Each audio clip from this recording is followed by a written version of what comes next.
And they said, Akiva, why are you laughing? And he said, why are you crying? And they said, look, the foxes are running through the land of the Holy of Holies. That's why we're crying. Why are you laughing? He said, for the same reason. He says, don't you know? There's a verse. There's a verse that discusses that the foxes will over this land. True. It still doesn't make it a happy scene. He said, but there's other verses.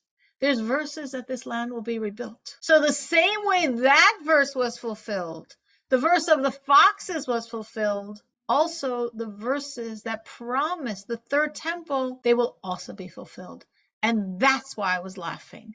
That's why I was full of joy. If I see God fulfill the foxes, God's going to fulfill the third temple as well. We know the third temple is real. We know redemption is real. It's in the same prophets that prophesied all the horrors, and they all happened. This is also happening. And this is what the Argentinian president gave over when he was in the Holocaust Museum. We've seen the foxes. We're standing in a Holocaust museum. We're post-October 7th. We've seen the foxes. The same way that is true, the other prophecies are true as well. And we're going to see the rebuilding of the temple. We're going to see redemption. The more you know about it, the less it makes any sense. These two hostages, Luis Har and Fernando Marman, they were rescued. Unbelievable. And there's so much to think about, so much to be inspired, and there's so much joy. We began a month of Adar. Today is the third day of Adar. The month began Friday, and on Shabbos was the first day of Adar. And Adar is the idea of joy. And this year, you know, in the secular calendar, we add like an extra day to February and call it a leap year. In the Jewish calendar, we add an extra month. When we have a leap year, which is 7 times in every 19 years, we add an entire extra month, and that's the month of Adar. And this year is leap year. So Adar this year is 60 days, 2 months. And just like we have a concept in the laws of kosher, that if you have a drop of milk that falls in your pot of chicken soup, does it make the whole chicken soup taboo? We don't eat or benefit from anything that has to do with milk and meat. Well, if the chicken soup is 60 times as much, it nullifies that drop of milk. It's called nullified in 60. If it's 60 times as much, it's nullified. So the Lubavitcher Rebbe says when we have 60 days of Adar, we have 60 days of such potent joy, it should nullify all negativity. So Adar is always a time of incredible joy. And when it's a leap year, we have 60 days to nullify all negativity in the joy. And it's just, I think a lot of Jews all over the world really felt it last night. Really felt it in an unbelievable way. Unbelievable gratitude to God. Unbelievable joy. So I want to focus on 2 things that I thought were sort of worth noting in the story. And I'm sure as time goes on, there'll be more and more things that will come out. This is from what I saw last night and what I saw today. And of course, as I said, thank God I was a little busy today with good things myself. But still, of course, this was very in my heart. The one thing that was pointed out by a number of people, like spontaneously on their own, so many different people mentioned this, that the 2 hostages that were rescued are both originally from Argentina. Not so many Jews in Israel that are originally from Argentina. And yet both of these hostages are Argentinian. And this sort of connected in people's minds very interestingly to the president of Argentina, this newly elected president who you might have heard of or might not have heard of. I know during the elections it was spoken about a lot, and after his winning the election was spoken about a lot. This president who really loves Israel and really loves the Jewish people. So it's very interesting that the president of Argentina just was in Israel and expressing such love of Jews and love of Israel. And then, like, at the same time, in this crazy way that makes no sense, and I'm saying the more you read the reports or watch the videos describing the rescue, it's like that makes no sense. I mean, it's unbelievable expression of the Israelis, the army, the police, the Secret Service, everyone's involved, that they did this because it seemed like a complete suicide mission, suicide for the hostages and suicide for them. They went into an urban area, an area that's booby-trapped, an area where there are tunnels, an area in the city, Rafa, that they just were entering, which means they had no control over the city at all. They're going into a place where there's armed terrorists all over. They're going into a building full of armed terrorists. They're going into the apartment that's has armed terrorists. I remember hearing from another hostage who came out in the exchange that they did earlier, where they let some of the hostages out. And I remember her saying that she was actually, one of her fears when she was captive was that the government, the Israeli government, would try to rescue her. Now, that sounds like a funny fear. Why was she scared that the government would try to rescue her? She said because she saw, like, right near her were all these terrorists the entire time. For however many weeks she was hostage, she and her young children, there were always armed terrorists, just trigger happy, ready to shoot, the smallest provocation. And one of her fears was that the Israelis come to rescue her, she and her children would be shot dead on the spot. And there was another attempt where they tried to rescue, a different time where they tried to rescue some hostages. Doesn't seem any of the hostages were killed from that attempt, but definitely no rescue was made because the terrorists were just not letting them get anywhere near there. And of course, we know the tragedy that happened with some of the hostages. So this is really crazy that they tried. And it says they were ready, and for weeks that they were just waiting for all the hierarchy above them to give permission, because it seemed like suicide mission for them and suicide mission for the hostages. And at the same time as this is going on, and nothing is random by God, at the same time that this is going on, you have this Argentinian president, the most pro-Israel and pro-Jewish international leader that there is in the world today. He said he wants to convert to Judaism when he finishes his reign. He speaks of the Lubavitcher Rebbe.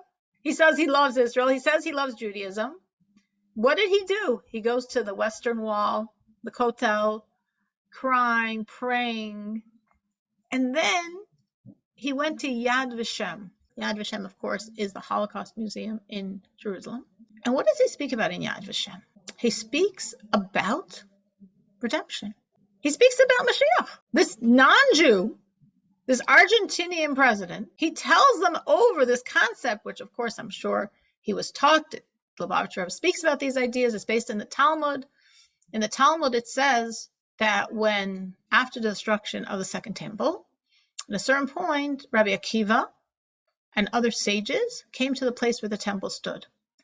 And they saw a fox running through the ground that was the Holy of Holies. And when the sages saw this, they started crying. What a travesty. This is the holiest ground.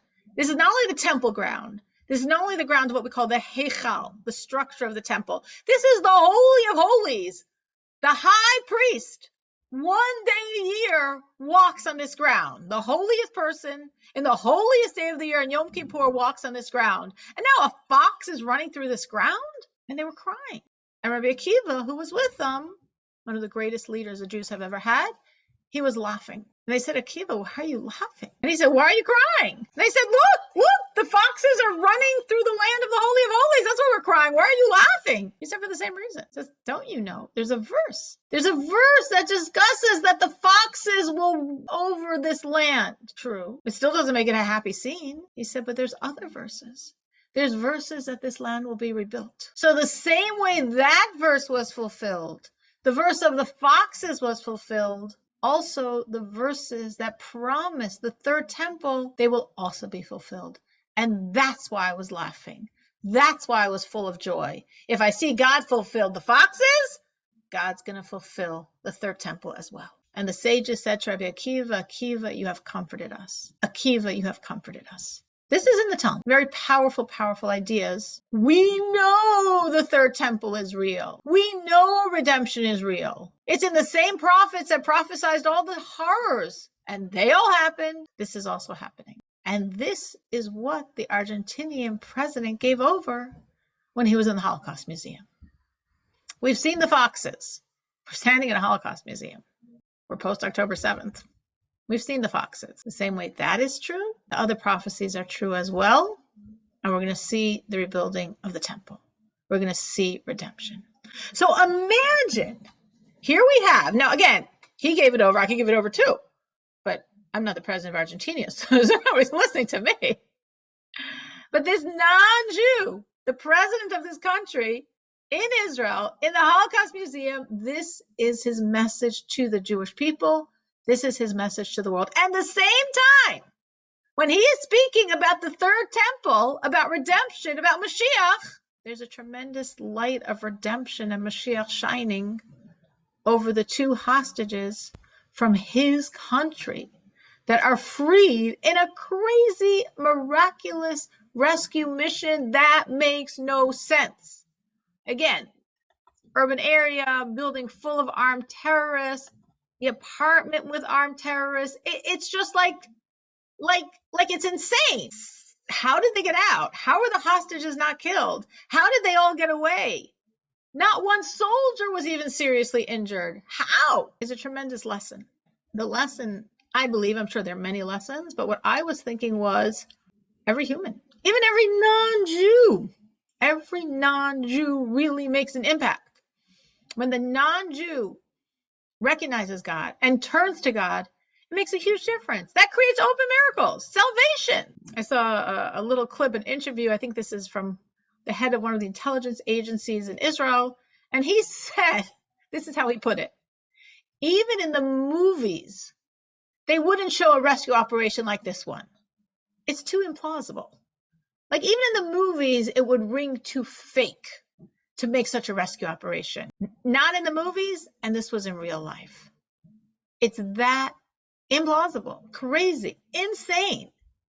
But here you have the head of the country, which means he's tied into the spiritual energy of the country. Every country has what we call the mazel, like we say, mazel tov. There's a mazel. There's a spiritual energy that every country has. There's an angel connected to every country.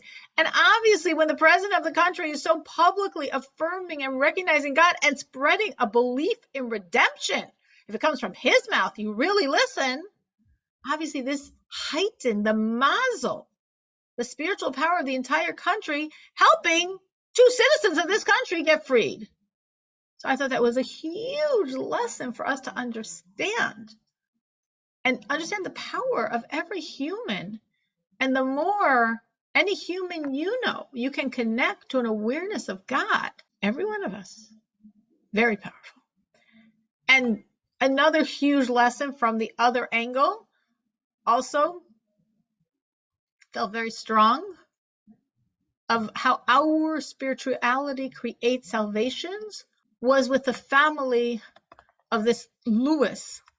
Right? There are two men that were freed, Louis Har and his brother-in-law, Fernando. And I don't know about Fernando's family, but I heard a few stories from a few different sources about different things done by the family of Louis. His wife herself was a hostage that was released, as were other relatives. There were 5 people that were taken hostage, 3 women that got out, and the 2 brother-in-laws that were there until the rescue.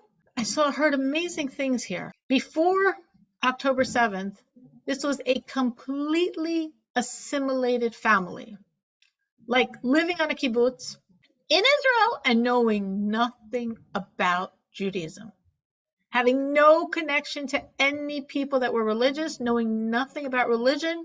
To them, religion seemed a very, very foreign concept and nothing to do with them. And since then, the mother, Clara, was herself a hostage, and the daughters, 3 daughters, and they all really turned to God in their own way, really embraced God, and were embraced by God and by many, many religious people, and it's turned around their whole world. So the wife, Clara, and the 3 daughters of Louis, they were at a Shabbos meal about 4 weeks ago, maybe 5 weeks ago, and none of them had ever lit the candles of Shabbat before, totally nothing to do with their world.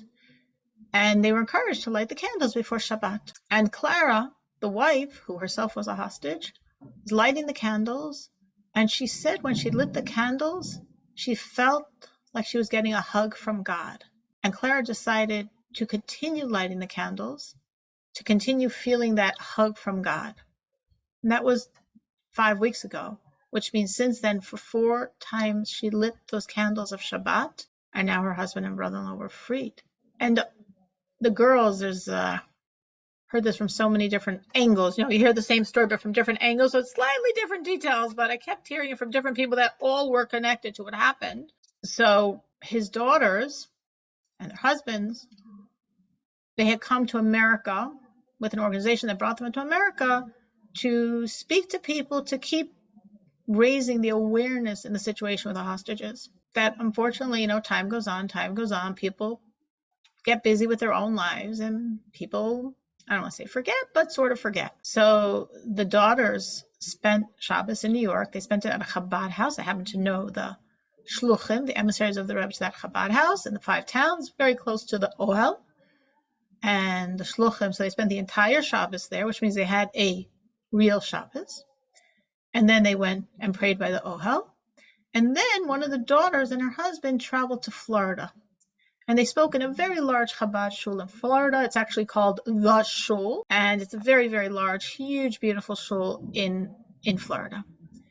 So the daughter and her husband, and I heard also a representative of this organization, they went and to speak in the synagogue, in this shul.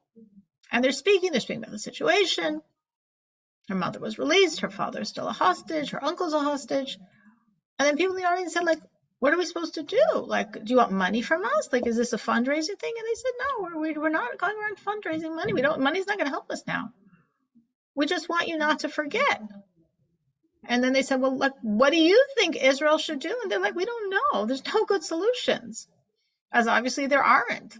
We should release terrorists to free the hostages. We should release murderers to free the hostages. We should let the hostages die. There's no good solutions. They're just saying, we don't know. We're just here for awareness.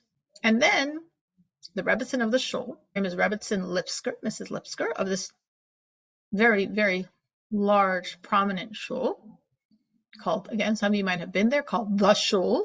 And she said, you know what? It's all God. God wants us to do the difficult. And she said to the woman, to the daughter of this Lewis, she said, you know what? Promise me. Now, again, her mother had already taken on a few weeks before to light the candles every Shabbat. But this woman hadn't taken that on, though she lit that week, but she hadn't taken it on herself. She said, promise me you're going to light the candles. It is very difficult for you. So do the difficult and tell God you're doing the difficult. And in this merit, your father should be freed.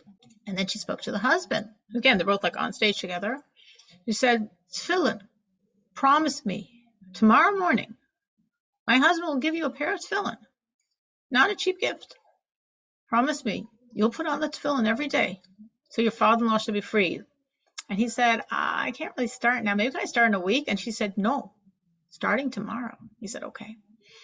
And then, again, because I wasn't there, and I heard different stories from people that I think were all there, so I don't know if it wasn't clear. Some say the Lipskers just gave the tefillin. Some say the audience chipped in the money. Some speak about a representative was there. Some people don't. Again, I wasn't there, but it seems between the Lipskers and the audience, I'm sure it all happened. The husband, the representative that was with them, were both promised tefillin if they agreed to put them on every day in the merit of her father coming out. And then the woman said, the daughter of Lewis, she said, I want a third pair. I want to have a pair ready so when my father comes out, he will also put on tefillin. And they got her that third pair of tefillin as well. This is so moving, so much love, so much care, so many people just caring for them. And they say that, and I saw a video of her from a few months ago discussing how she felt embraced by the love and care of the communities. But what do we learn from this? I think it just reminds us of something, of course, we've said many times, but it's just so powerful and clear in this episode. We are huge. We are powerful. We are incredibly powerful. What we do makes a difference, especially if we're doing it for someone very specific that we love. Look at what happened because of this tefillin and this candle lighting. All right, a wife, a daughter, a son-in-law. Look literally open miracles. Like, no way to explain this. No way to explain how they survived, how the hostages weren't killed, how they got the hostages out, how the soldiers got out. It's just like, you can look at the footage again and again and again. It just doesn't make sense. Open miracles. And I think the point is, and the reason why I'm sharing this, and it could be that everything I'm saying everyone already saw themselves, but I really wanted to share this tonight to heighten this idea, not just to watch these stories and read them and feel emotional and feel grateful to God, which of course we do, and to feel joyous and connected to Adar and 60 days of Adar, all of the things I'm sure we do naturally. But I really wanted us to shine the spotlight on ourselves. We can do this for the hostages. We could do this for ourselves. We could do this for the people we love in our lives. Just like, of course, we had recently Chava sharing what she did for her son-in-law, and boom, I still think about that with Chava and her mincha and her son-in-law. Amazing. Menucha sharing her unbelievable miracle with her family. So it's not just that these unbelievable people that have, of course, unbelievably suffered and really pushed to create a relationship with God they never had before. It's not just that they have the power. It's not just that Chava and Menucha have the power. We all have the power. Each one of us has the power to create these miracles. You want to create the miracles for the hostage, for a specific hostage, for the hostages, for yourself, for people in your world. We each have this power. Have you seen this? I mean, we just heard from Chava and Menucha, unbelievable, and it's very much in my heart, their stories, but anyone else, or Chava and Menucha, other points where they've seen literally this concept, taking on a specific commandment to create a specific salvation and seeing that it worked, that it made the difference. Sorry, I'm driving, so my camera is off. And just last year, I took upon myself many more mitzvahs and increased in charity. And I started reading 3 prayers every morning and added psalms for hostages and for all Jewish people. Also, I bought tefillin for my son after his car accident, like a year and a half ago. I don't know, maybe all of this made a difference and created this energy that they decided to do conversion, Orthodox conversion. But it's going strong so far. Unbelievable. Unbelievable. Every time I think about it, I'm like, wow, overwhelmed again by that miracle.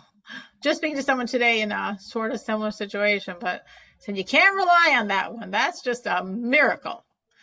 A miracle. And I think what Menucha is saying is a good point. So she did this, and she did this, and she did this, and she did this, and she did this, and she kept doing it, and it wasn't 3 times like Chava and her mincha.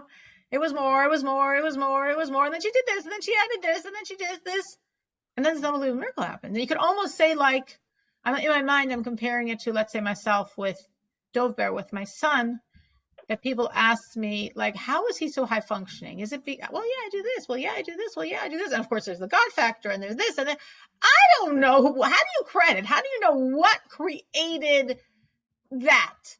A combination, or maybe very strongly one of the pieces, maybe strongly the God piece. We do what we can do, and we trust, and then we see it happen, and we rejoice. And we're not going to pull out the magnifying glass to know which one was the critical piece. We collectively, it all made a difference. We're speaking before about Rabbi Akiva, the story I've told you many times with Rabbi Akiva, how we saw the drop of water, the drop of water, the drop of water, making the hole in the rock. And sometimes it's like that. I mean, sometimes you have like Chava, 3 times, boom. And sometimes you have another drop, and another drop, and another drop, and you did this, and it was a drop, and you did this, it was a drop, and you did this, it was a drop, and you did this, it was a drop, and drop by drop by drop, the rock opens up.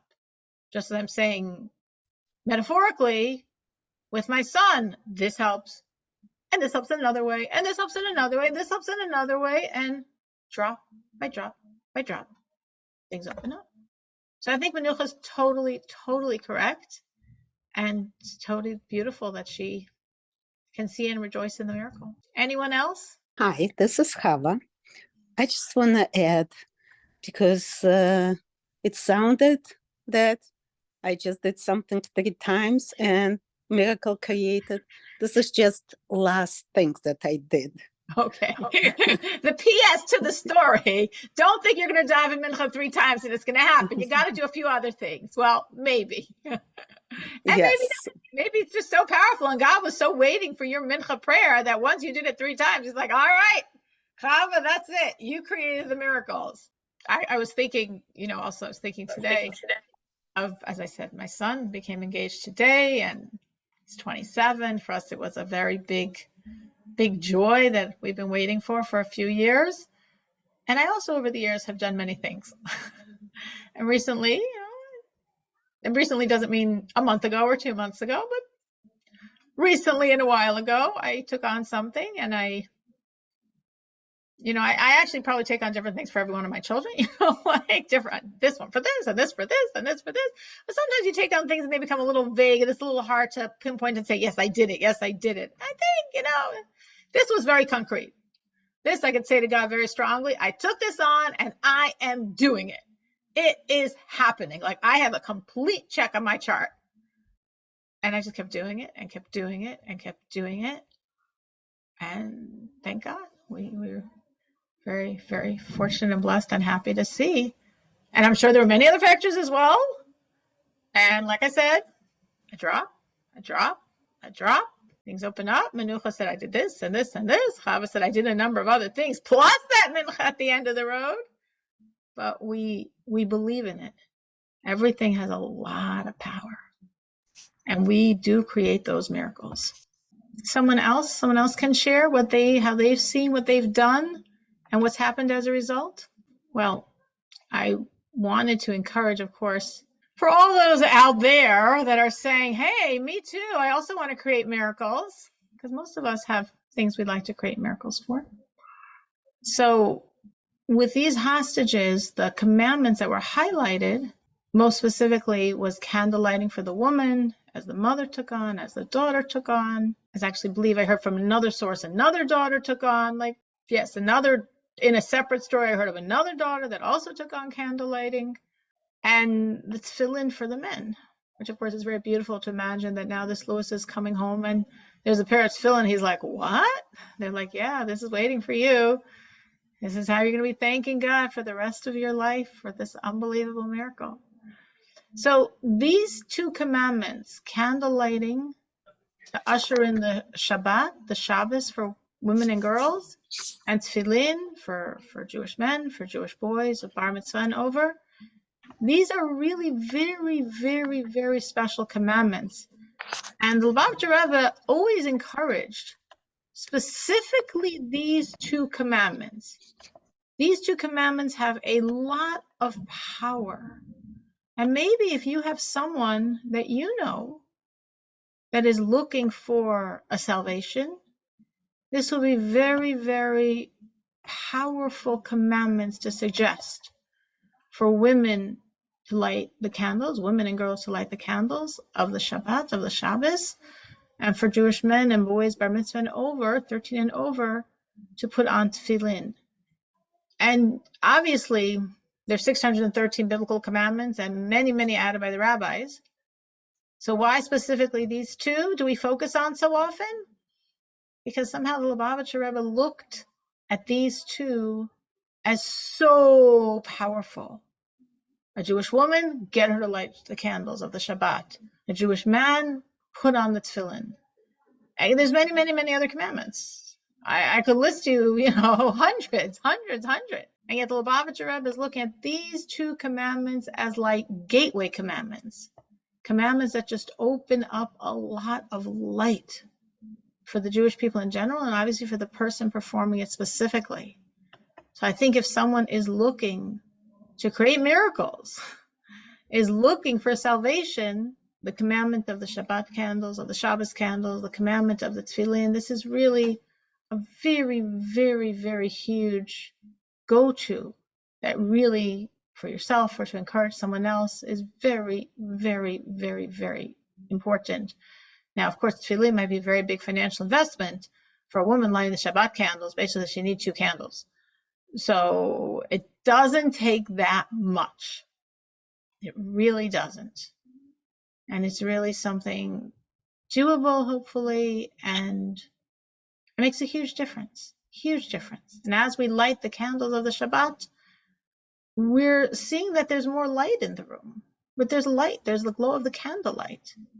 And that glow of the candlelight is really expressing the glow of every commandment, because every commandment is a light. As we're told that a commandment is a candle, a light, a flame. But, you know, when you're nice to somebody else, you don't necessarily see the light. And when you give charity, you don't necessarily see the light.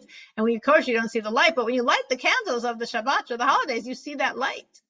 And that physical light is really reflecting the spiritual light of every single commandment. And that's why it's considered a comprehensive commandment. Obviously, in addition, as we've mentioned many times in this class, so I sure hope people have taken this on, 2 other commandments that really, really have enormous power to help is the commandment of charity.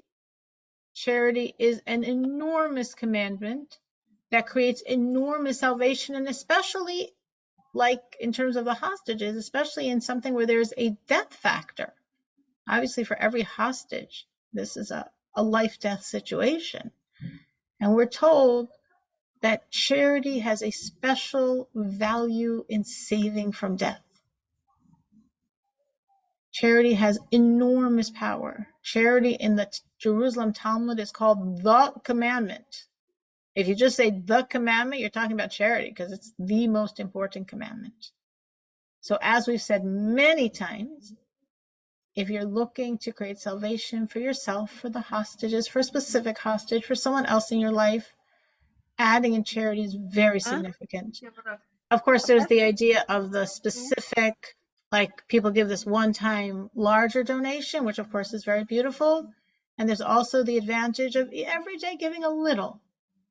Even if you're just putting a few coins in the charity box, that also has a power because, as we've discussed, it elevates space, the space of the charity box, the space of your home.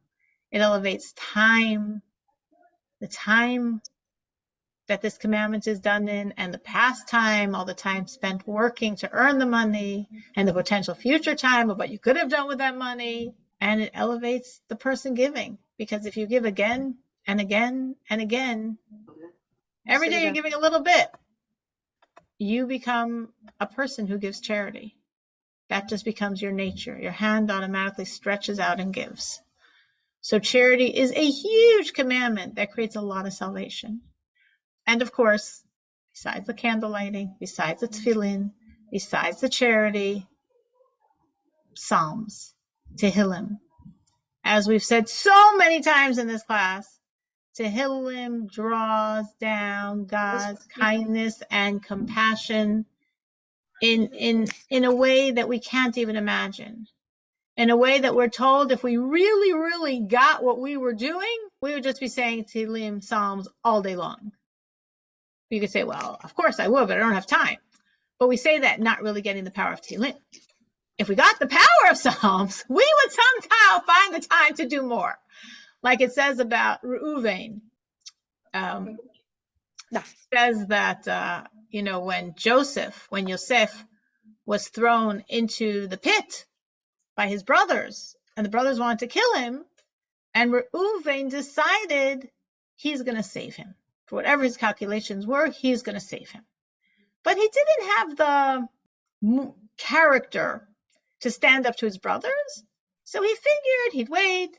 The brothers will move on. They threw Yosef in the pit, and they're going to move on and whatever they're doing, and he's going to come back, and he's going to pull Joseph out of the pit and save him and bring him back to his father.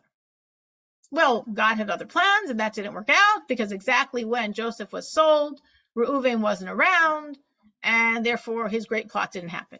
So he actually didn't save Joseph. But it says in the verse that he meant to. It says in the verse that he wanted to. It said in the verse that he was planning on it. Our sages say, if Reuven knew that in the Torah, in the verse, it would be written that Reuven was doing this to save Joseph, he would have been like, wow, God values this so much. He would have stood up to his brothers. He would have picked up Joseph. This is what our sages say. He would have picked up Joseph. He would have put him on his shoulders. Joseph was not 5. He was 17. He would have put him on his shoulders, and he would have carried him all the way back to his father if he had only known. But he didn't know. So he didn't do that. He had a plot. He had a good intention. He meant to do it. God knew he was sincere. God appreciated the sincerity of his motives.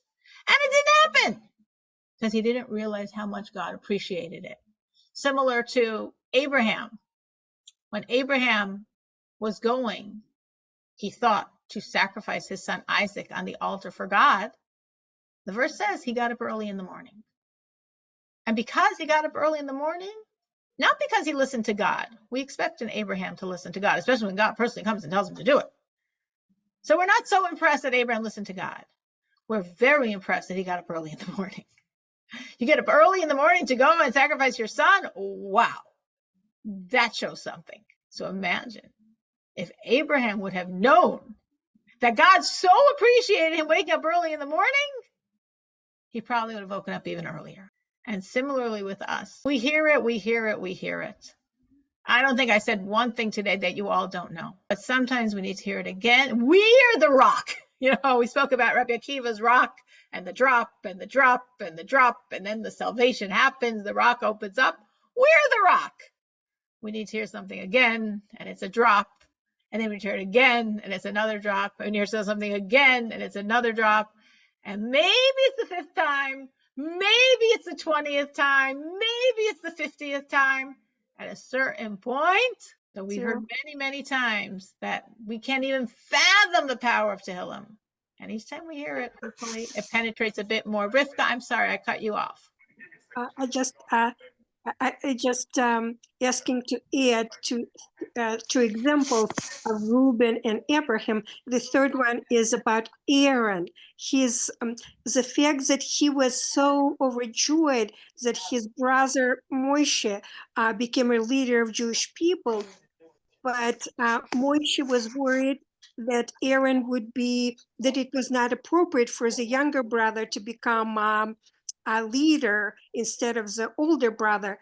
But Aaron, it wasn't even ever thought of that in Aaron. Aaron was so happy for his brother Moshe to become a leader. And when somehow something is written that if Aaron only thought that it was a big deal, it was so natural to him, he would have made it more known to people, something like this. As it says about Aaron, that exactly what Rivka said, that Moshe was very concerned that Aaron would be upset.